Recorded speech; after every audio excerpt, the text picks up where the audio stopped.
Metabolic is the sum total of two things, that is anabolism plus catabolism. ठीक है, I am solving your doubt. What is your name?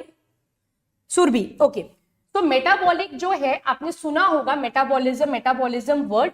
तो ये जो metabolism है या metabolic activities हैं जो हमारे सेल में कंटिन्यूअसली चल रही हैं, सो that is a some total of two things, that is anabolism and catabolism.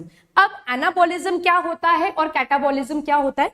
So catabolism word का मतलब है कि अगर हमारे सेल के अंदर कोई बड़ा यूनिट है, कोई पॉलीमर है, उसको आपने छोटे छोटे यूनिट्स में अगर ब्रेक डाउन कर दिया है, उसको कट कर दिया है, उसको तोड़ दिया है, so that is called as catabolism. जैसे हमारी बॉडी के अंदर प्रोटीन है, ठीक है, उस प्रोटीन का ब्रेक डाउन कर दिया हमने इनटू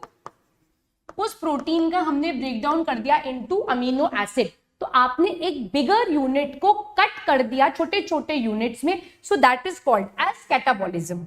एनाबॉलिज्म में क्या होगा कि अगर हमने छोटे छोटे यूनिट्स को जोड़कर कोई बड़ा मॉलिक्यूल बना दिया है, so that is called as anabolism. So anabolism is reverse of catabolism. यहाँ पे क्या होगा, छोटे छोटे यूनिट्स जो हैं वो जुड़कर एक बड़ा यूनिट बनाएंगे. सो अगर सेल के अंदर छोटे छोटे यूनिट्स को जोड़कर कोई नई चीज बन रही है तो वो एनाबॉलिज्म है. कोई बड़ा मॉलिक्यूल ब्रेक डाउन हो रहा है, टूट रहा है into smaller unit, so that is called as catabolism.